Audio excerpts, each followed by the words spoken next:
porque abriremos las Escrituras.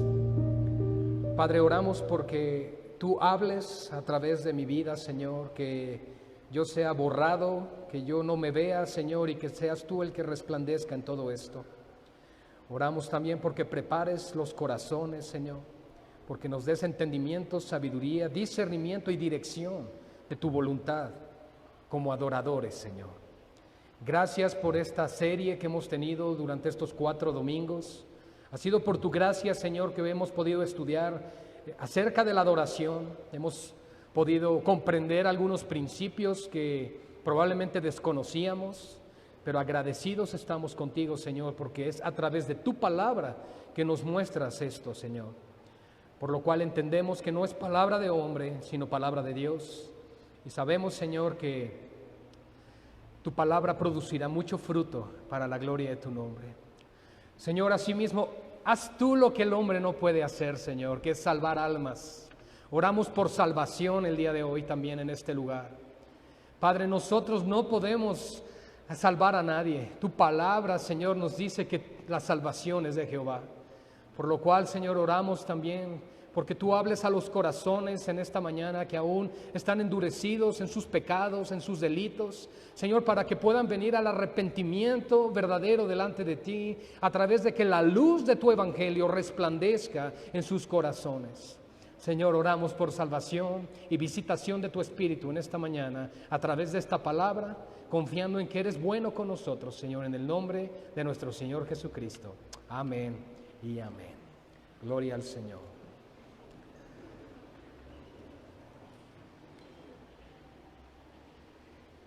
Hoy finalizaremos con la cuarta de 4 enseñanza del fruto genuino del adorador. Así lo he titulado esta enseñanza. Recuerden que es la serie de la adoración. Pero antes de iniciar con la enseñanza o con el sermón que quiero compartir con ustedes en esta mañana, quiero solamente hacer un resumen muy breve de lo que se vio durante los 3 primeros domingos o durante las 3 primeras enseñanzas. Solamente como resumen para que nos quede claro como iglesia, como congregación, la importancia de la adoración en nuestras vidas y ministerios. Recuerden que la palabra ministerio es servicio, así que todo lo que hacemos al Señor, por muy pequeño que sea, es un ministerio para el Señor. Aprendimos el principio regulador de las Escrituras, es decir, lo que la misma Escritura regula y establece para la adoración de su iglesia, de su pueblo, para que nosotros comprendamos y entendamos los parámetros, los límites que Dios establece en su misma palabra para la adoración a su nombre. Aprendimos que si es Dios quien va a ser adorado, nosotros debemos ir a su palabra y entender cómo concibe Dios la adoración. Por lo cual no está sujeta a imaginación de hombre, no está sujeta a nuestro criterio o entendimiento, sino que es regulado por lo que su palabra nos está enseñando. Eso es lo que aprendimos. Aprendimos también la adoración en el Antiguo Testamento, el modelo bíblico que Dios le dio a su pueblo a través de mano de Moisés, en la adoración del tabernáculo, en el templo, etcétera. La preparación que tenía que tener el pueblo y principalmente los sacerdotes para entrar a la presencia del Señor y ofrecer el sacrificio de adoración para su gloria y para su nombre. Nosotros bajo el nuevo pacto, en el Nuevo Testamento, somos sacerdotes, todos. No hay un sacerdocio superior al nuestro, solamente nuestro sumo sacerdote, el Señor Jesucristo. Así que no nos pueden vender la idea de que el movimiento profético apostólico traen una unción superior al resto de la iglesia, porque eso es antibíblico. Toda la iglesia es llamada al sacerdocio. Pero el único que es el sumo sacerdote y que ostenta ese puesto con toda autoridad y legitimidad es nuestro Señor Jesucristo. Porque Él, amados hermanos, es sacerdote para siempre, lo aprendimos según el orden de Melquisedec. Posterior a eso vimos la adoración en el Nuevo Testamento, que lo vieron la semana pasada con nuestro hermano Iván. Y solamente quiero resumir para que quede de alguna manera clara la cuestión de la música, porque ya comprendimos que la adoración no solamente se está limitando a lo que tú y yo cantamos o tocamos a través de un instrumento, sino todo lo que nosotros somos. Nuestra vida, nuestra esencia, nuestro caminar, nuestras decisiones y todo lo que hacemos tiene que hacerse para la gloria de Dios. Por lo cual nuestra adoración es con toda nuestra forma de vivir. Ahora bien, en Mateo 26:30, este es un texto, no lo van a tener en pantalla. Mateo 26:30 nos dice que cuando se estaba instituyendo la cena del Señor, justo antes de que Judas Iscariote traicionara a nuestro Señor Jesucristo, ellos hicieron algo y fue adorar. Pero vean lo que dice Mateo 26:30, dice, y cuando hubieron cantado el himno, salieron al monte de los olivos. Eso nos da a entender que el parámetro de adoración, la comunión, la intimidad con Dios, se realiza como Pablo lo enseña, con salmos, con himnos y con cánticos espirituales. Ahora, los salmos, ¿qué tipo de instrumentos nos dejan utilizar? Es decir, reitero, ¿qué permiso nos da la palabra de Dios para poder utilizar instrumentos? Sí nos da el permiso. Y los instrumentos utilizados son variados. Hay instrumentos de percusión, instrumentos de cuerdas, instrumentos de viento. Pero cada uno de esos instrumentos se utiliza en diferentes contextos. Por ejemplo, los instrumentos de viento, que eran los grandes cuernos y trompetas, se utilizaban para el llamado de la guerra y la victoria. ¿Recuerdan cuando fue derrubado los muros de Jericó por mano de Josué? Bueno, precisamente fueron utilizados los cuernos porque era un llamado a la guerra. Por lo cual, amados hermanos, el contexto de cómo se utilizan los instrumentos de viento tiene más que nada que ver con el llamado de la guerra y principalmente los ruidos estrepitosos, como los cuernos, como las trompetas. Por el otro lado encontramos tamboriles, encontramos cuerdas que se utilizaban dentro del contexto de adoración en el templo y en el tabernáculo. No para un llamado a la guerra, no para declarar o confirmar el triunfo del ejército israelí sobre alguna otra nación, sino para la adoración a Dios. Entonces, amados hermanos, lo que la misma Biblia nos está enseñando es que el contexto de adoración dentro del templo, que ahora somos nosotros el templo, y cuando nos reunimos también este lugar se convierte en una casa de adoración para el Señor, tiene que ser con instrumentos melódicos, con instrumentos que no sean estruendosos en cuanto a ruido, saturación, sino que pueda haber una adoración sublime a Dios, es decir, que sea realmente en honor, en respeto, que se haga con devoción, que dé la oportunidad a la iglesia para la adoración a Dios. Hay tiempo para todo, dice la Escritura. Hay tiempo para cantar, hay tiempo para callar, podríamos decirlo así, hay tiempo para guerra, hay tiempo para paz, etcétera, etcétera. Pero cuando nosotros nos reunimos en el día del Señor, la adoración se tiene que hacer a la luz de las Escrituras, con himnos, con cánticos que muestren la gloria de Dios. Ahora, nosotros vivimos en el siglo XXI, hay instrumentos que se conectan, que utilizan luz eléctrica, que son eléctricos los instrumentos, pero eso no exime o no deja a un lado que continúen siendo instrumentos de cuerda, por ejemplo. Nosotros contamos con sintetizadores o pianos o teclados que ahora son eléctricos, pero antes saben que llevaban cuerdas, ¿verdad? Para ser afinados. Eran instrumentos de cuerda. Tenemos también guitarras, bajos eléctricos y los tamboriles representados con las baterías, que son instrumentos que pueden ser utilizados. Yo no estoy en contra tampoco de sonidos de viento que sean melódicos, que puedan ser tranquilos, como probablemente un saxofón, por ejemplo. Eso no hay problema. Pero cuando ya estamos hablando de otro tipo de instrumentación dentro del culto, estamos hablando en otros contextos. Es decir, Dios no prohíbe instrumentos. Podrías decir, es que entonces, no los prohíbe, pero hay contextos donde los instrumentos deben ser utilizados a la luz de las Escrituras. Vamos a dejar eso hasta ahí para que entremos entonces a la palabra del Señor en esta mañana. Mis amados hermanos, espero que nos quede un poquito claro el por qué, pues quizá no hacemos ni danzas aquí, ni con panderistas y ese tipo de situaciones, porque no son normativas ni es un mandato dentro de las Escrituras, por eso es que no lo hacemos. Si la Biblia nos dijera que lo hiciéramos, lo haríamos. ¿Estamos de acuerdo? Pero si no lo establece, entonces nos limitamos a aquello que las Escrituras nos está dando la luz y el entendimiento para hacerlo. Así que voces, coros celestiales, ¿verdad? Los angelitos del Señor que están cantando aquí cada domingo, ¿verdad? Y los instrumentos con los que contamos, todo se puede utilizar, pero hay un principio que Dios nos establece en su palabra. Todo hágase decentemente y en orden, porque Dios es un Dios de orden. Ya si queremos ruido y todo, bueno, pues vete a un concierto, en el buen sentido, o sea, ahí sí va a haber todo el ruido y los instrumentos, los musicazos que quieres escuchar, quizá ahí sí, pero aquí es un contexto de adoración del pueblo de Dios para la gloria de Él, porque la adoración es para Cristo y no para nosotros. Amén.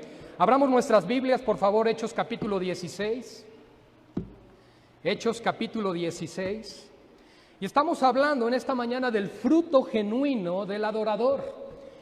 Lo que estoy haciendo por la gracia del Señor, si Dios me ayuda, es poder aterrizar todo lo que aprendimos las semanas pasadas, las últimas 3 semanas durante esta serie de la adoración, pero a principios prácticos para nuestras vidas, porque probablemente estuviste aquí los 3 domingos pasados y digas, bueno, eso me sonó a que me abrieron una enciclopedia y me dieron toda una enseñanza, pero no, ¿qué hago con todo eso? ¿Qué hago con toda esa información? Toda esa información pasó por encima de mi cabeza, no absorbí, no bajó a mi corazón. Bueno, entonces vamos a buscar con la ayuda del Señor poderlo hacer. Miren, hermanos, el contexto del capítulo 16 del libro de los Hechos es el apóstol Pablo junto con Silas.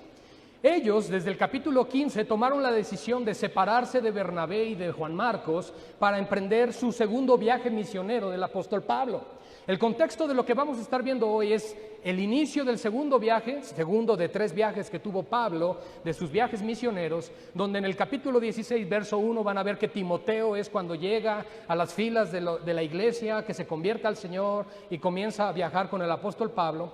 Pero el contexto que estamos viendo aquí es algo muy curioso. Comienza con una separación, comienza con una división. Se separaron Bernabé y Pablo.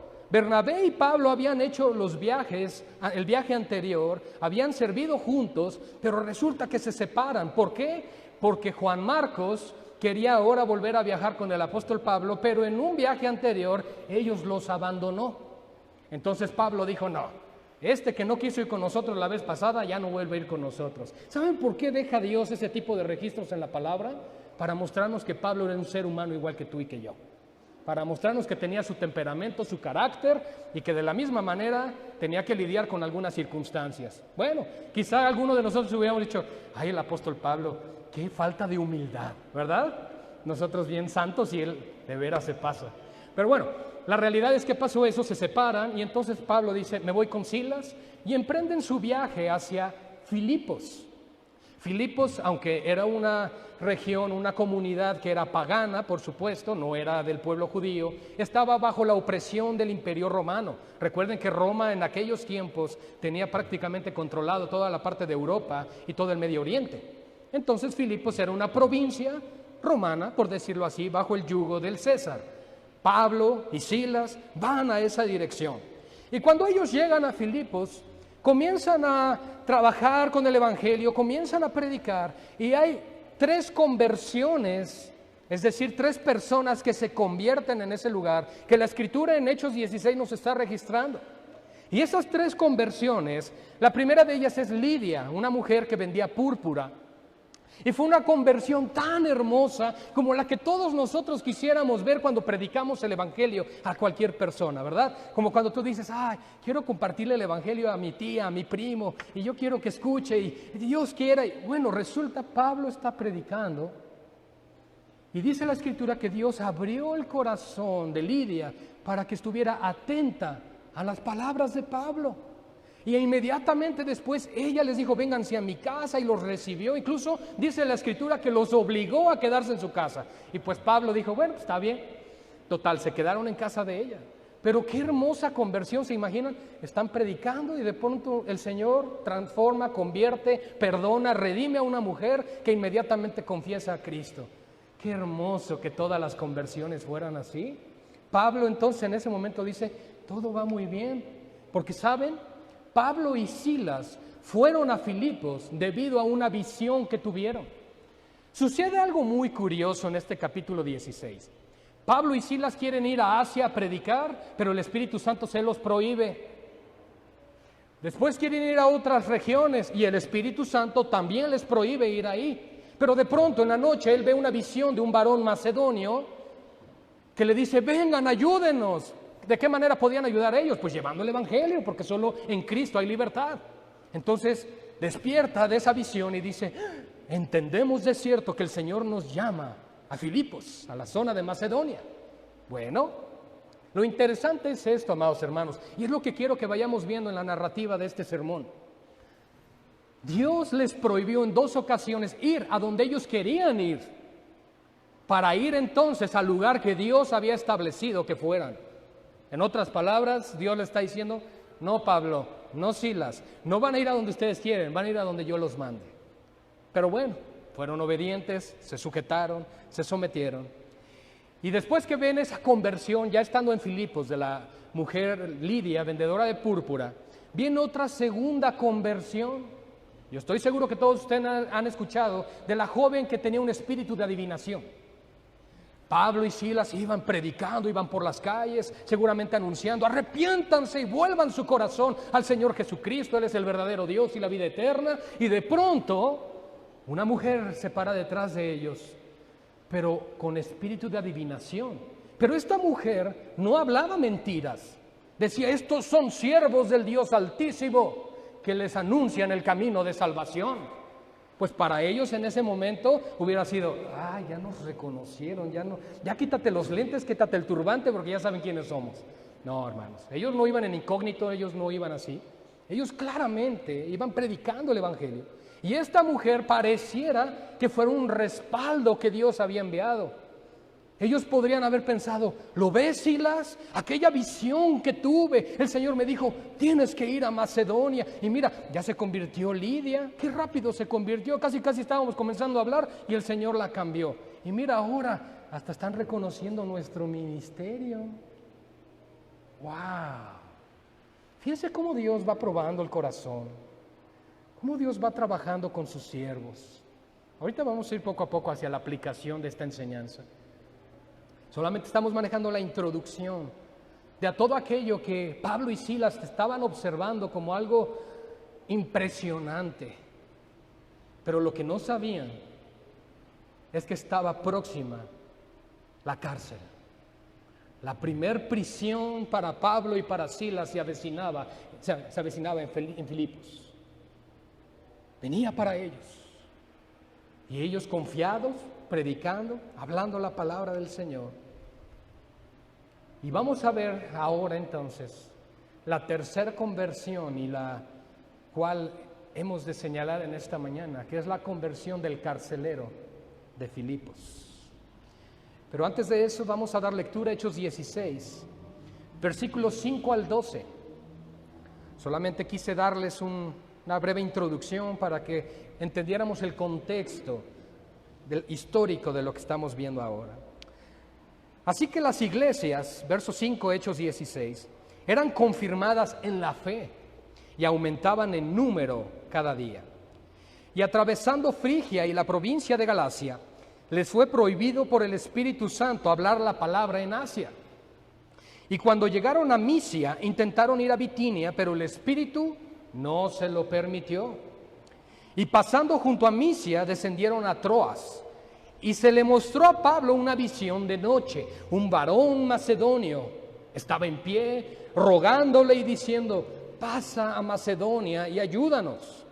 Cuando vio la visión, enseguida procuramos partir para Macedonia, dando por cierto, vean lo que dice Pablo, dando por cierto que Dios nos llamaba para que les anunciásemos el Evangelio. Zarpando pues de Troas, vinimos con rumbo directo a Samotracia, y el día siguiente a Neápolis, y de allí a Filipos, que es la provincia ciudad de la provincia de Macedonia, y una colonia, y estuvimos en aquella ciudad algunos días. Filipos, como podemos darnos cuenta, era la puerta de entrada para llegar a Europa desde el Medio Oriente en aquellos días. En la importancia de esta ciudad, el propósito por el cual Dios quería enviar a sus discípulos para que predicaran y proclamaran el Evangelio en esta región, para que el Evangelio se anunciara. Pero ciertamente a lo largo de esto que acabamos de leer, que tiene que ver con la introducción, nos damos cuenta que fue Dios quien dirigió, quien impulsó a Pablo y a Silas a dirigirse hacia Filipos, que era la primer ciudad de entrada para llegar a la zona de Macedonia. Y ellos lo hicieron de esa manera. Ahora bien, vamos a aprender hoy 3 principios muy importantes, amados hermanos. El primero de ellos es cómo Pablo y Silas enfrentaron la adversidad. El segundo de ellos es la conversión de la joven con espíritu de adivinación. Y el tercer principio que veremos es la conversión del carcelero de Filipos. ¿Cómo es que Dios obra en medio de todo esto? Filipos era, por lo tanto, un lugar importante para el propósito de la extensión o de la proclamación del Evangelio, para que la gente se convirtiera. Sin embargo, ahora a partir del verso 16 al 34, nos vamos a encontrar con una situación un poquito complicada. Dice así: aconteció que mientras íbamos a la oración, nos salió al encuentro una muchacha que tenía espíritu de adivinación, la cual daba gran ganancia a sus amos adivinando. Esta, siguiendo a Pablo y a nosotros, daba voces diciendo: estos hombres son siervos del Dios Altísimo, quienes os anuncian el camino de salvación. Y esto lo hacía por muchos días, mas desagradando a Pablo, éste se volvió y dijo al espíritu: te mando en el nombre de Jesucristo que salgas de ella, y salió en aquella misma hora. Hermosa lección. Él no envió a ningún demonio al abismo, ni lo ató con ningún nudo profético. Lo que él simplemente hizo fue, en el nombre de Jesús, echar fuera un demonio. Marcos 16 dice: y estas señales seguirán a los que creen en mi nombre. En mi nombre echarán fuera demonios. Así que esta es una gran lección del cumplimiento de la comisión. Pero viendo sus amos que había salido la esperanza de su ganancia, prendieron a Pablo y a Silas y los trajeron al foro ante las autoridades. Y presentándolos a los magistrados dijeron: estos hombres, siendo judíos, alborotan nuestra ciudad y enseñan costumbres que no nos es lícito recibir ni hacer, pues somos romanos. Y se agolpó el pueblo contra ellos, y los magistrados, rasgándoles las ropas, vean la violencia, ordenaron azotarles con varas, los llevaron a un spa y les hicieron caricias. Después de haberles azotado mucho, los echaron en la cárcel, mandando al carcelero que los guardase con seguridad, como si fueran los peores criminales, el cual, recibiendo este mandato, los metió en el calabozo de más adentro, a donde se meten a los más peligrosos, y les aseguró los pies en el cepo. Pablo y Silas no podían ni siquiera caminar, ni siquiera girar en ese lugar. Pero a medianoche, orando Pablo y Silas, cantaban himnos a Dios y los presos les oían. Entonces sobrevino de repente un gran terremoto, de tal manera que los cimientos de la cárcel se sacudían. Y al instante se abrieron todas las puertas y las cadenas de todos se soltaron. Despertando el carcelero, estaba muy confiado él, y viendo abiertas las puertas de la cárcel, sacó la espada y se iba a matar, pensando que los presos habían huido. Mas Pablo clamó a gran voz diciendo: no te hagas ningún mal, pues todos estamos aquí. Él entonces, pidiendo luz, se precipitó adentro y temblando se postró a los pies de Pablo y de Silas, y sacándolos les dijo: señores, ¿qué debo hacer para ser salvo? Ellos dijeron: cree en el Señor Jesucristo y serás salvo tú y tu casa. Y le hablaron la palabra del Señor a él y a todos los que estaban en su casa. Saben, hermanos, el calabozo en el que se encontraba nuestro hermano Pablo y nuestro hermano Silas era una pequeña cueva que recibía unos pocos rayos de luz por una diminuta ventana de rejas de hierro. Imagínense la situación, el contexto en el que se encontraban ellos. Llamarlo ventana era realmente una exageración, porque la hendidura tendría unos 5 centímetros de ancho y unos 20 centímetros de largo. Aunque no tuviera hierros, hubiera sido imposible poder escapar de ese lugar. Los dos hombres son arrestados y son llevados a ese inmundo lugar.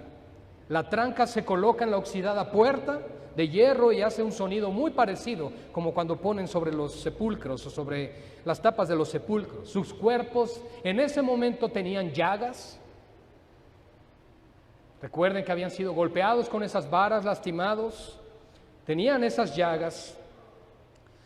Sangran por el tremendo azote del cruel castigo. El piso es de barro y está continuamente húmedo. Y un olor nauseabundo invade el lugar. Es ese hedor repugnante que existe cuando los desechos humanos se han acumulado. Ese es el lugar en el que estaban Pablo y Silas. Probablemente uno de los hombres más santos, humanamente hablando, Pablo, que ha estado en este mundo, fue puesto en ese lugar por la voluntad de Dios. Es increíble darnos cuenta de este tipo de relatos en las Escrituras. Y sobre todo es impresionante ver la fe que ellos mantuvieron en medio de tal situación. Pablo y Silas nos están demostrando lo siguiente aquí. Ellos realmente vivían lo que predicaban. Ellos realmente perseveraban en la fe. Ellos realmente podían tener la autoridad para decirnos, gócense en el Señor. Y otra vez os digo, regocijaos en el Señor. Pues, hermanos, ¿con qué autoridad podría decirnos Pablo eso si él no hubiese sido experimentado en este tipo de quebrantos? Y no solamente él, nuestro Señor Jesucristo nos narra el autor de Hebreos que él mismo por lo que padeció aprendió la obediencia. E Isaías 53 nos dice que él fue experimentado en quebranto. El Señor Jesucristo es el modelo a seguir. Y aquellos que viven para la gloria de Dios imitan a Cristo, viven para Cristo, de tal manera que están continuamente con el entendimiento de saber que en cualquier momento pueden padecer. Yo no sé si ustedes lo sabían, pero otra palabra dentro del griego koiné, que es el idioma con el cual se escribió el Nuevo Testamento, para discípulo, era una palabra que significaba, la raíz griega que se utilizaba es mártir. Eso significa que todo aquel que es discípulo de Cristo está dispuesto voluntariamente a sufrir como un mártir. Porque Jesús lo dejó muy claro, en este mundo habrá aflicción. En este mundo, hermanos, hermanas, vamos a padecer pruebas, circunstancias dolorosas, difíciles, que van a quebrantar nuestro corazón, que lo van a apretar de tal manera que vamos a decir, Señor, ¿hasta cuándo debo estar así?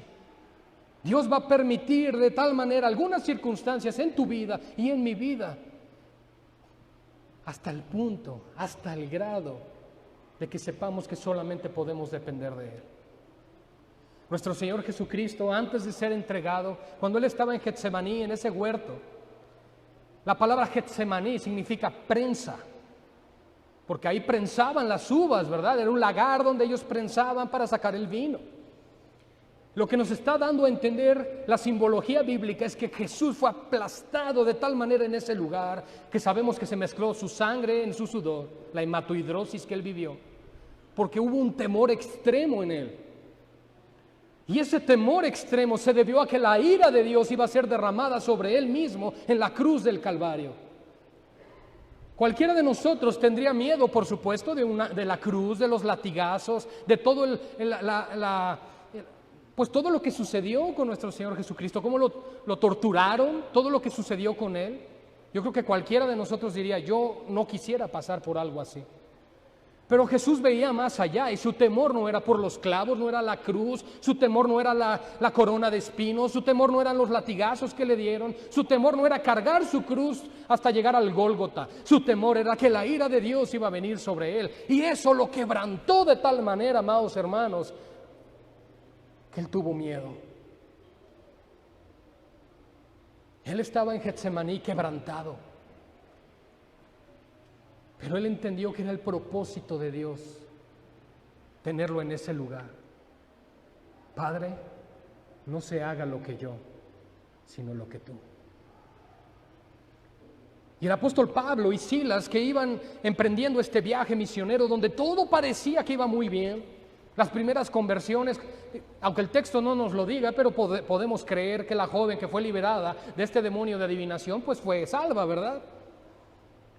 Ellos comenzaron a ver el fruto de la predicación del Evangelio, se gozaron y dijeron, gloria a Dios por lo que Dios está haciendo en este lugar. Ellos caminaron confiadamente. Ellos estaban caminando en ese lugar diciendo, a ver, si Dios nos prohibió ir a Asia y nos prohibió ir al otro lugar, pero sin embargo sí nos está permitiendo ir a Filipos, es porque Dios tiene un propósito. Y de la misma manera, amados hermanos, tú y yo podríamos estar desayunando hoy en un restaurante, podríamos estar en otro lugar de paseo, pero Dios nos trajo aquí, porque su propósito es más grande que el nuestro. Nosotros somos muy cortos de vista, somos muy limitados. Estamos sujetados simplemente a espacio y tiempo cuando nuestro Dios es eterno. Y sus propósitos van más allá de lo que tú y yo podemos comprender. Pero Pablo y Silas lo sabían. Ellos sabían que su Dios es soberano, el Todopoderoso, y que en todo momento está en control de todas las cosas. Hermanos, qué testimonio tan glorioso nos están dando estos siervos de Dios. Qué testimonio tan grande, tan impactante, hermanos, que en una situación, porque no es como estar en la cárcel de aquí. Si alguien ha entrado a la cárcel de aquí, conocen y pues no están tan mal comparados a lo que es una descripción de un calabozo bíblico. No se compara. Alguien que ha tenido la oportunidad de visitar la prisión que utilizó Hernán Cortés en Veracruz, San Juan de Ulúa, y conoce esos lugares, esos calabozos donde eran torturados con la gotita que va cayendo, donde las ventanas de las prisiones eran realmente tan delgadas que entraba un pequeño rayo de luz y así estaban toda su vida hasta que morían. Ahí, en un lugar así estaban estos siervos de Dios. Estos siervos que proclamaban el Evangelio. Estos siervos que estaban dispuestos a padecer por Cristo, pero que sin embargo, primero ellos pensaban que todo estaba bien. Y a veces tú y yo nos encontramos en ese tipo de condición.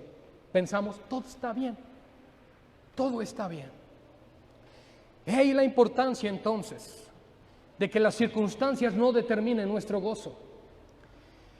Ellos no estaban padeciendo por desobediencia, sino conforme a la voluntad de Dios. Porque si estás padeciendo por ser desobediente es otro asunto. Pero si tú estás padeciendo conforme a la voluntad de Dios, dice el apóstol Pablo que te goces en ello y que le des gloria a Dios en ello.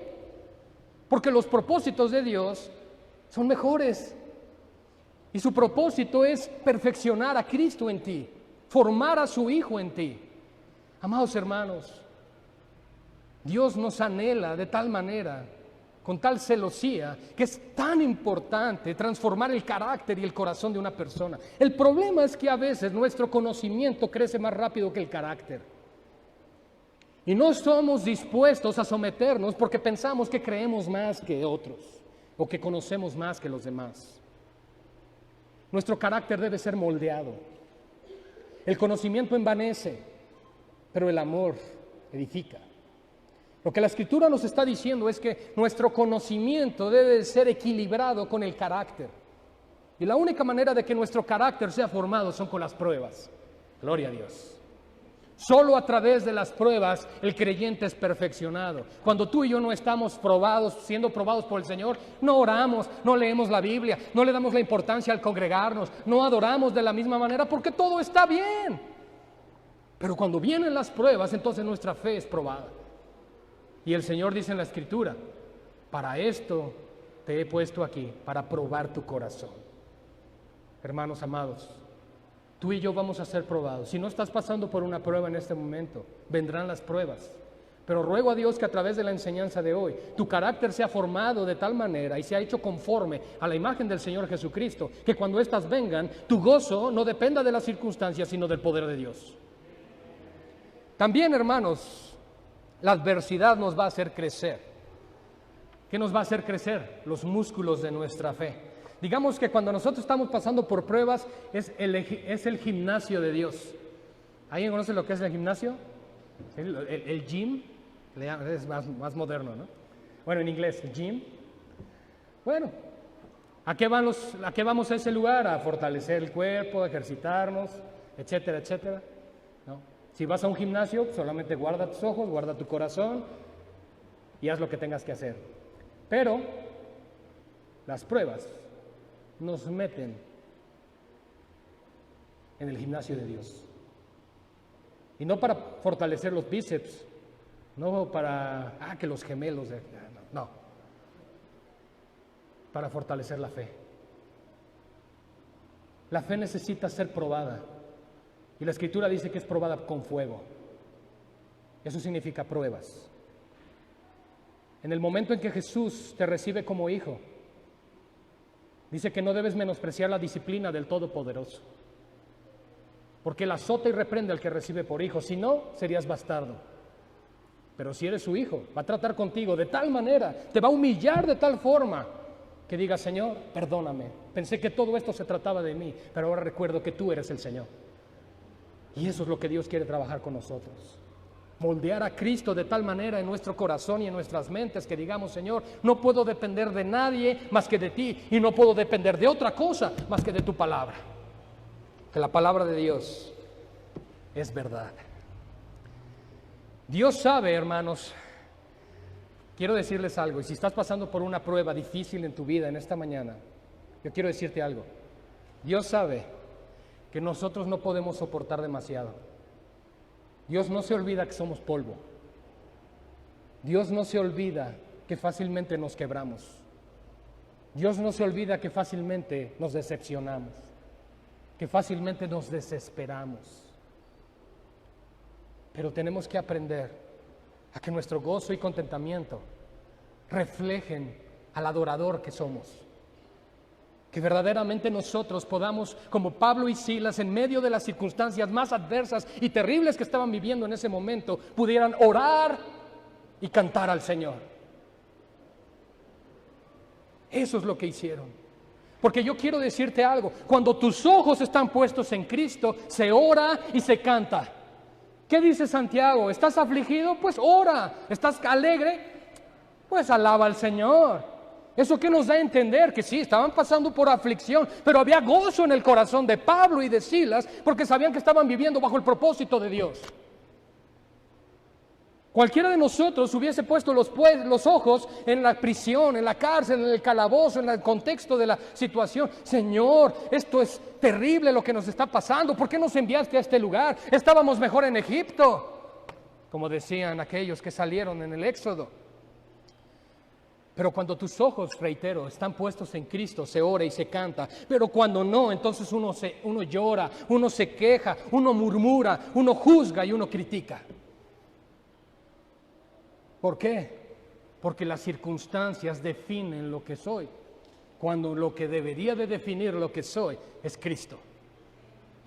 Si somos cristianos, debemos seguirle a Él, seguir sus pisadas, caminar con Él, de tal manera, amados hermanos, que nosotros podamos reflejar a Cristo a otras personas. Yo no dudo que hay pruebas difíciles, hay situaciones que nos hacen recordar nuestra debilidad, nuestra transitoriedad en la vida. La vida del hombre es como una neblina, dice la Escritura. En un momento está y al otro se va. Miras a tu alrededor, ¿cuántos parientes cercanos han muerto? Amigos, conocidos. La muerte es real y algún día te va a alcanzar. No pienses que escaparás.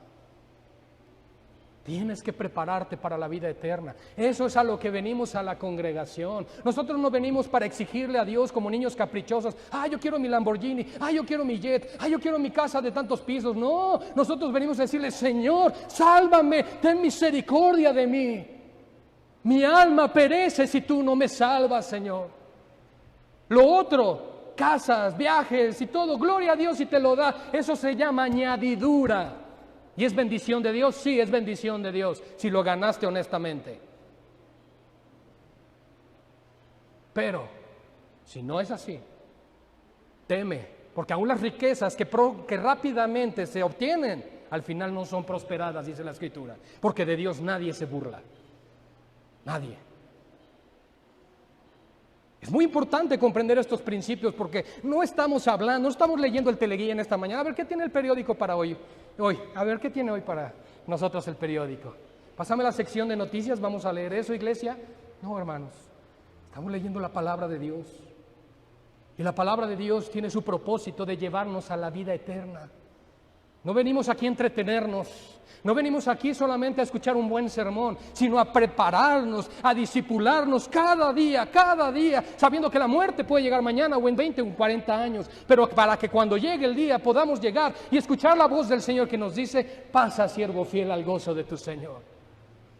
Esa es la preparación. Caíste, levántate, pero sigue adelante. No te dejes vencer por las circunstancias, no te dejes vencer por ellas, porque una cosa es afirmar la soberanía de Dios y otra muy distinta es descansar en ella. Oh, si Dios es soberano, Dios es grande, Dios es todopoderoso, aleluya, gloria a Dios, pero vienen los problemas y ¿qué hacemos? Ay. ¿Y ahora? Es entonces cuando debemos comprender que hay gran diferencia entre comprender la sabiduría, la soberanía de Dios, que descansar en ella. Aquel que descansa en la soberanía de Dios dice: Señor, yo no entiendo por qué. No sé, Señor, me aflige esto, no encuentro salida, no puedo dormir por las noches, Señor. No hay paz en mi corazón, no logro hallar esa paz. Estoy inquieto, estoy inquieta. Eso nos puede llevar al materialismo. Compro y compro, pero no te sacias. ¿Por qué? Porque esa sed y esa hambre, solo el Dios vivo la puede saciar. Solo en Él puede hallar la iglesia el contentamiento. Solo en Él. No te afanes por las cosas de esta vida. Dice Pablo a los filipenses precisamente, dice: por nada estéis afanosos, porque el afán trae ansiedad, trae preocupación. Y lo peor de todo es que nos estamos preocupando por cosas que aún ni siquiera tenemos y estamos pensando en cómo endeudarnos más. Y eso, hermanos, no trae paz. Al contrario, es turbación del alma. ¿Quién quiere estar así? Pues aquellos que sus ojos no están puestos en Cristo. Pero aquellos que descansan en el Señor exponen las necesidades. Señor, necesitamos esto en casa. Y probablemente ahorita tú te encuentras en la situación donde se nos fue todos los recursos por la entrada a clases. Probablemente sí. No sé cómo la vamos a librar esta semana. Yo sí sé cómo, el Señor proveerá. Pero tienes que aprender a descansar en Él. Ese es el punto. Cuando tú quieres darle solución a las cosas en tus fuerzas, vas a fracasar. Y puedes enumerar todas las que tienes hacia atrás como un récord. Siempre has fracasado cuando lo haces en tus fuerzas. Pero cuando dependes en el Señor, aun cuando dices cuándo, cómo, dónde, no lo sé, pero el Señor lo va a hacer, el Señor lo hace, porque su misericordia es grande, porque Dios es bueno, porque Dios es glorioso. Hermanos, nuestro gozo no puede entonces depender de las circunstancias, sino del poder de Dios y su palabra. Dios nos ayude a escapar de la tiranía de las circunstancias, porque las circunstancias son como un tirano, es como un esclavo, es como una cadena que no nos permite avanzar. Imagina que te ponen un grillete en el pie, te atan a esa cadena. ¿Qué puedes hacer? Avanzar unos cuantos metros, pero en el momento que se estire esa cadena no vas a poder avanzar más. Así son las circunstancias cuando pones tu esperanza en ellas. Todo está bien, mi paz descansa en eso. Me ofrecieron un buen trabajo, un buen negocio, gano bien, qué bueno. Pero no siempre va a ser así, y no porque te desee un mal, sino porque si eres hijo de Dios, Dios te va a probar.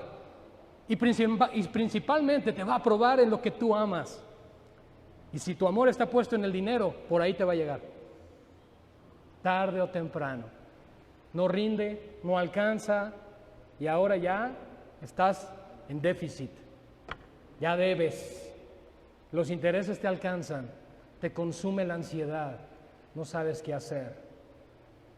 El carcelero de Filipos, cuando se encontró en la situación donde pensó que todos los presos habían huido a causa de este terremoto, de lo que leímos hoy en Hechos 16, él tomó la espada, se iba a matar como los japoneses que hacen el harakiri, se iba a enterrar esa espada, y Pablo le dice, no, no te hagas ningún mal, todos estamos aquí. ¿Cómo responde entonces el mundo ante la adversidad? Nosotros vemos a Pablo y a Silas adorando al Señor, orando al Señor en la situación más terrible que se pudiera tener. Sin embargo, este hombre robusto, fuerte, que metió a empujones a Pablo y a Silas a ese calabozo, se encontró en una situación tan débil, tan frágil, que no supo qué hacer. Y así es como responde el mundo: el suicidio. Cuando el mundo no sabe qué hacer, cuando pierde toda su esperanza, porque está puesta su esperanza en las cosas de este mundo, ¿qué salida pueden encontrar? La muerte. Pero un hijo de Dios no debe buscar jamás esa salida. Nosotros vemos a Elías, por ejemplo. El profeta Elías, cuando estaba siendo perseguido por esta mujer Jezabel, es que no era para menos, le mató a más de 400 profetas, ¿no? Pero ya cuando el Señor lo aparta, él quería morir. ¿Y saben por qué quería morir? Porque Jezabel lo quería matar. Pero Dios, en su providencia, le envió unos cuervos, animales carroñeros, a que le llevaran carne. ¿Se dan cuenta? Nuestro Dios es muy creativo y yo creo que tiene buen sentido del humor. ¿Se imaginan a Elías en ese momento? Señor, ¿me mandas unos cuervos que me traen carne? Así lo hizo. ¿Eso qué nos da a entender? Que aún en las situaciones más deprimentes, depresivas, dolorosas, tristes, en la que te puedas tú encontrar, Dios te va a fortalecer. Porque su nombre va de por medio. Elías era siervo del Señor. Y si tú y yo somos siervos del Señor, su nombre va ahí, su reputación va ahí. Y el Señor va a trabajar de tal manera para que no blasfememos su nombre. Lo fortaleció. Nos encontramos también incluso a Jonás, capítulo 4, cuando Dios no destruyó a Nínive. Y cuando Dios le destruye la calabacera con la que se estaba cubriendo del sol, ya se enojaba hasta la muerte, ya quería morirse. Y el Señor dialogó con él. Pero esto me lleva a pensar algo más. Mucho cuidado de ser como Jonás. Reclamarle a Dios. No te lo recomiendo. Porque Dios nada más se ríe, es como si estuvieras hablando a las paredes. Pero guarda tu corazón de la amargura. El autor de Hebreos dice que tengamos mucho cuidado de que no brote una raíz de amargura. Ahora, cuando nosotros hablamos de una raíz, no estamos hablando de una gran planta, no estamos hablando de un fresno, de un gran árbol como los que tenemos en los parques. Cuidado que una pequeña raíz brote de amargura, porque va a contaminarte a ti y a los que te rodean. Mucho cuidado con la amargura en el corazón, de culpar a Dios.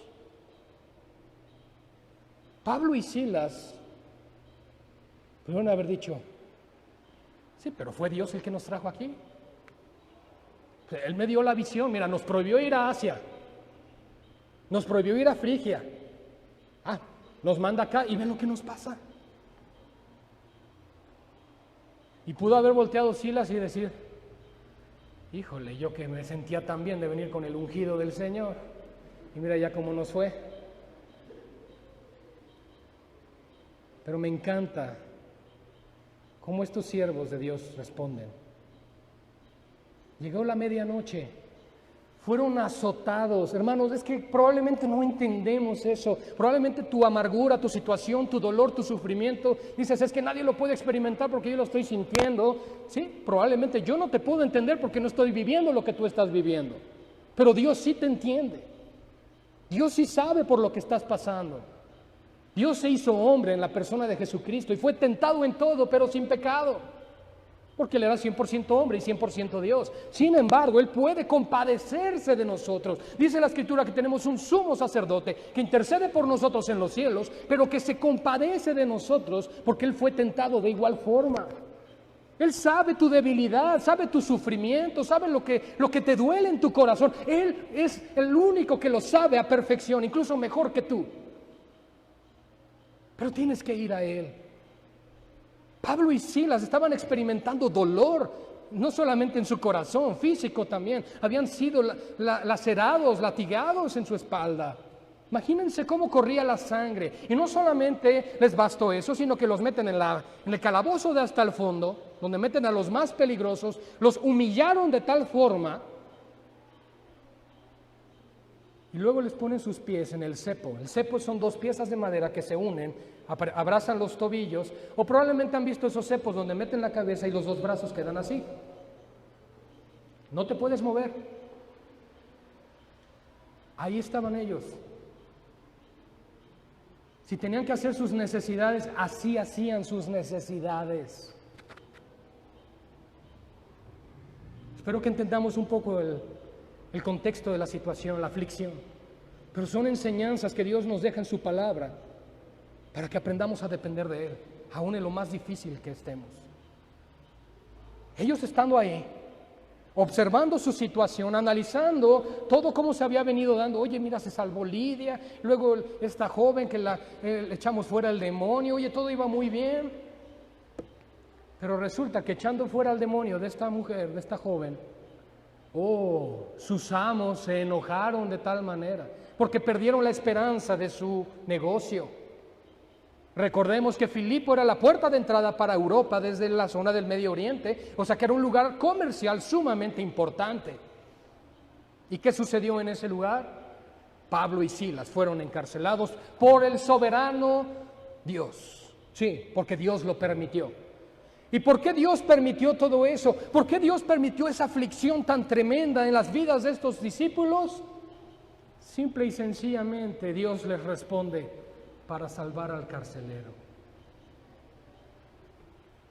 Señor, ¿no hubiera sido más sencillo que le prediquemos, abre su corazón de él como a Lidia y lo salvas?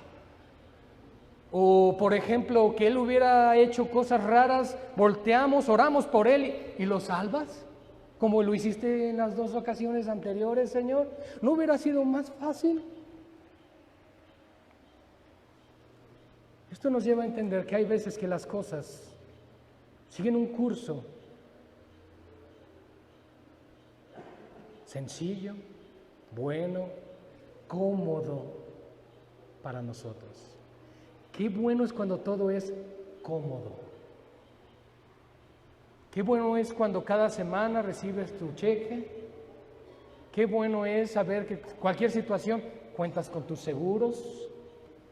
Qué bueno es saber que puedas salir de un lugar lloviendo y te puedas ir en tu auto. Que a veces no te detienes a mirar esos pequeños detalles. Que puedes hacerle así en la pared y se prendió la luz. Que cada día puedes abrir y bañarte con agüita caliente, tener ropa limpia.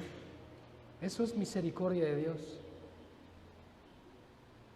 Y a veces no nos detenemos a pensar que Dios obra de diferentes formas, pero que su propósito al final es su gloria. Y estos hombres lo entendieron, hermanos, porque jamás murmuraron. Pablo y Silas no se quejaron jamás. Y a nosotros pasa cualquier cosa, o nos hacen algo, o nos insultan, o nos dañan, nos lastiman. Arde Troya. Estoy sentido. Es que ahí no hay amor. No me saludaron. Tercera vez que voy y no saben mi nombre. Digo, es solamente al aire, ¿ok? Y ya, con eso decimos, es suficiente. Estoy harto de esto del cristianismo. Bueno, y mi pregunta, ¿y el Señor qué culpa tiene? ¿Qué culpa tuvo el Señor de eso? Nada, el problema está en tu corazón. El problema está en tu corazón. Y entonces eso me lleva a pensar de qué manera trabaja Dios. Sus maneras misteriosas, porque ciertamente para Pablo y Silas les fue revelado que iban a ir a Macedonia, pero no sabían que les iba a pasar esto. Si lo hubieran sabido, hubieran llegado así como que, híjole, a ver a quién le predico, porque vamos a repartir unos trataditos mejor, ¿no? Y ya, no, hermanos, no. Ellos fueron fieles. Y eso me responde a algo más, porque después de esta circunstancia, cuando Pablo y Silas son soltados, ellos siguieron proclamando el Evangelio en ese lugar. Ellos no callaron, ellos no los callaron no los amedrentaron con un calabozo. ¿Saben por qué? Porque ellos entienden una cosa: aunque yo esté preso, soy liberto del Señor, y aunque yo esté preso, la palabra del Señor no está presa. El Evangelio sigue fluyendo y sigue corriendo con toda libertad, porque es el poder de Dios para salvación. Así que si Pablo y Silas se hubiesen quejado, si hubieran dicho ya no más, Dios levanta a otros. De entrada ya había levantado a Lidia y a la joven liberada del demonio. Rápido el Señor salva, pero rápido el Señor puede cambiar los planes. En el momento en que tú y yo somos salvados por Cristo, Dios dice: me perteneces, te compré con mi sangre, soy tu Señor y dueño, y vas a hacer lo que yo diga.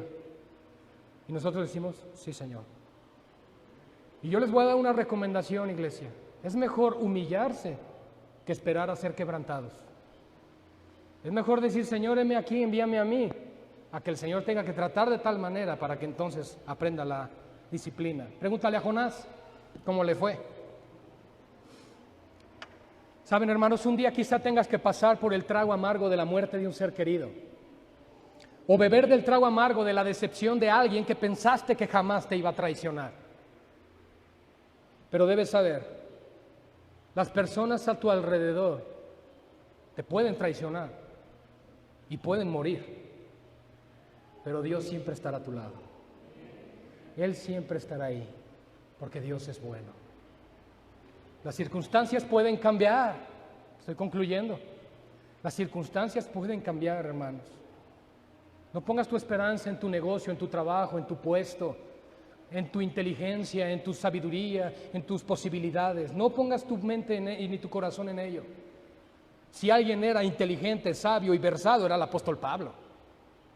Él no tenía necesidad de andar en esos lugares. Él era fariseo de fariseos, instruido a los pies del gran Gamaliel en Jerusalén. Él no tenía necesidad de pasar por ello. Él era miembro del Sanedrín, la élite sacerdotal y de política en Israel. ¿Qué tiene que andar pasando por estas cosas? La respuesta es: por amor a Cristo. Por amor a Cristo lo hace, y por amor a Cristo lo tenemos que hacer, porque Él lo vale. Él, siendo rico, se hizo pobre por nosotros. Él, siendo Dios, se hizo hombre, se humilló a sí mismo, tomó forma de hombre para llevar tus pecados, mis pecados, tu maldad, mi maldad sobre su cuerpo en la cruz del Calvario. Murió en tu lugar. Eso es humildad. Eso es humildad. Las circunstancias pueden cambiar. Quizá hoy estás bien y tengas abundancia y todo vaya bien. Todos tienen salud, tus hijos están estudiando, todo va bonito. Ah, qué bonita es la vida. Y si estás en el mar, pues dicen que es más sabroso. Todo dependiendo del contexto. Pero ¿qué sucederá cuando no sea así? ¿Qué vas a hacer? Quizá eres joven, fuerte, trabajas, emprendes. Gloria a Dios por ello. Pero no hiciste uso de la sabiduría y no ahorraste para el porvenir. No administraste tus recursos. Llegaste a viejo, todo lo malgastaste y ya no tienes ni siquiera para ti. ¿Qué vas a hacer? Si no aprendemos, iglesia, a tener nuestro gozo en Dios en lugar de las circunstancias, escúchame bien, vas a sufrir. Y vas a sufrir mucho. Vas a sufrir mucho. No olvides que sean conocidas tus peticiones delante de Dios con toda oración y ruego, pero no te afanes. No te afanes. Debes ser un adorador con todo tu ser, sin importar las circunstancias. Eso es ser un adorador. Pablo en ese momento no tenía ahí su teclado, no tenía su guitarra y se echó unos cuantos himnos, ¿no? Las circunstancias no determinaron su gozo, porque su gozo permanece intacto en una prisión o predicándole en un estadio a 10,000 personas. Su gozo es el mismo porque su gozo descansa en Cristo. Y así tenemos que ser nosotros, iglesia. Todo lo que aprendimos de la adoración se resume en esto. Se resume en un corazón entendido, no soberbio. En un corazón humillado que dice: Señor, si es cierto, perdóname porque he pecado contra ti. Y quiero decirte otra cosa hermosa. Solo Dios es el que te puede consolar. Dios es quien consuela. Dios es quien nos abraza. Tu pareja, tus hijos, te pueden abrazar y te puedes sentir apapachado. Y a veces es bonito, claro que sí. Sobre todo los matrimonios, es bonito expresarse el amor. Sin ningún fin de intimidad, simplemente mostrar caricia, mostrar amor. La mujer se siente apapachada, querida, se siente abrigada, se siente protegida cuando su esposo simplemente la abraza. Pero Cristo abraza así a su iglesia. Cristo nos consuela de esa manera, hermanos. Y entonces así vamos a poder tener como resultado paz en medio de las tormentas. Yo quiero hacer un llamado en esta mañana, iglesia, porque si ha sido afligido tu corazón por diferentes pruebas, sea cual sea tu situación, tu condición, queremos orar por ti. Yo sé que a veces nos da pena y aquí no hacemos comúnmente llamados, pero es importante orar unos por otros. Si tu corazón ha sido afligido, estás lastimado, estás lastimada, estás pasando por una situación seria de dolor, yo sé que has escuchado hoy que esas circunstancias no deben gobernar el timón de tu barco, no deben llevarte hacia donde ellos quieran, sino que tú debes gobernar el rumbo de tu vida con la ayuda de la palabra del Señor. Pero yo quiero invitarte a que oremos, y si no quieren pasar no hay problema, pero quiero que nos pongamos de pie. Quien tenga la facultad física de hacerlo, de ponerse de pie, si este mensaje ha sido de bendición a tu vida, y si este mensaje ha confrontado en tu corazón, pero te ha dado esperanza de saber que Cristo está ahí para ti, este es el tiempo de cerrar tus ojos, de hablar con el Señor, y decirle: Señor, te necesito. Si alguien quiere oración puede pasar al frente, y con mucho gusto nuestros hermanos van a estar orando, vamos a hacer un tiempo de oración. Y mientras tanto los demás pueden permanecer en actitud de adoración, pero vamos a orar. Tus problemas pueden ser matrimonio, tus problemas pueden ser económicos, tus problemas pueden ser de carácter, tus problemas pueden ser que estás frío, indiferente. Y saben, nosotros no hacemos nada aquí, es Dios quien lo hace. El poder está en Él, no en nosotros. El poder está en la semilla, no en el sembrador. Nosotros solo obedecemos la palabra. Padre, aquí están tus siervos y siervas valientes, Señor, porque han dado el paso para estar delante de ti, para decirte: Señor, ya no puedo más en mis fuerzas. He luchado, he peleado, Señor, pero no puedo más. Me he dado cuenta que no puedo más. Señor, pero vengo delante de ti para que pelees tú la batalla por mí, Señor. Tú que conoces la aflicción, la prueba. Señor, nosotros podemos decir confiadamente que tú estás con nosotros. Señor, y es tu gracia y misericordia la que nos sostiene.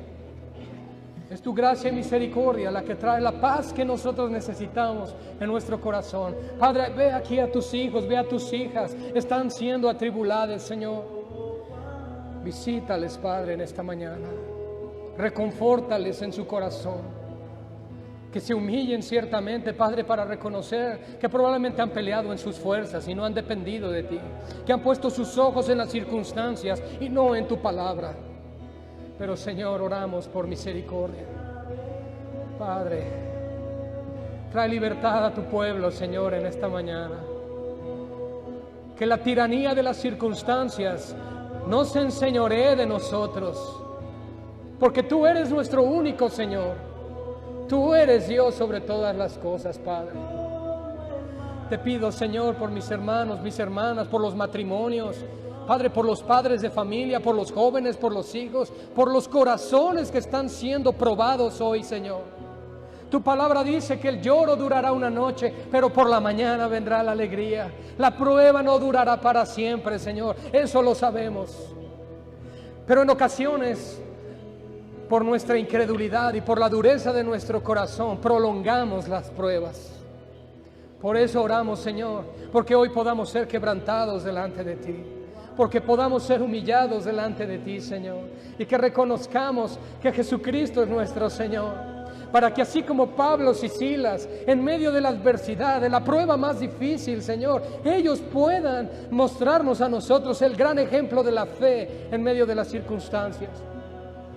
Y que ciertamente por el otro lado, vemos a este carcelero, oh Señor, se iba a suicidar, se iba a quitar la vida, porque en él no había la esperanza y la luz que hay en tu pueblo, que es Jesucristo. Pero entonces escuchó esa voz desde lo más profundo de la prisión: no te hagas daño. Señor, y hoy probablemente necesitamos escuchar desde lo más profundo de nuestro corazón que no nos continuemos dañando, que no nos sigamos dañando en nuestras vidas, en nuestros corazones. Y entonces la respuesta fue: ¿qué debo hacer para ser salvo? Y como en un coro, Pablo y Silas respondieron: cree en el Señor Jesucristo, cree tan solamente en Él, deposita tu confianza en Él, deposita tus fuerzas en Él, deposita tus pruebas en Él, deposita tus circunstancias en Él. Y entonces serás salvo, porque el Señor te librará, el Señor te fortalecerá, porque Él es fuerte, Él es poderoso, Jehová es varón de guerra. Oh Señor, que Él nos da la victoria. Aleluya, Señor. Te damos gracias, Padre, porque tú nos haces libres. Gracias, Padre. Qué hermoso es saber que contamos con nuestro Dios. Gracias, Señor, por visitar la aflicción de mis hermanos, mis hermanas. Dales fuerza, Señor. Yo sé que lo que más pueden necesitar eres tú, Señor, pero suple también esa necesidad por la cual están siendo probados, Señor, para que su corazón pueda descansar, hallar su descanso en ti. Te damos gloria, Padre, porque bueno eres tú, Señor, con tu iglesia. Cantemos juntos.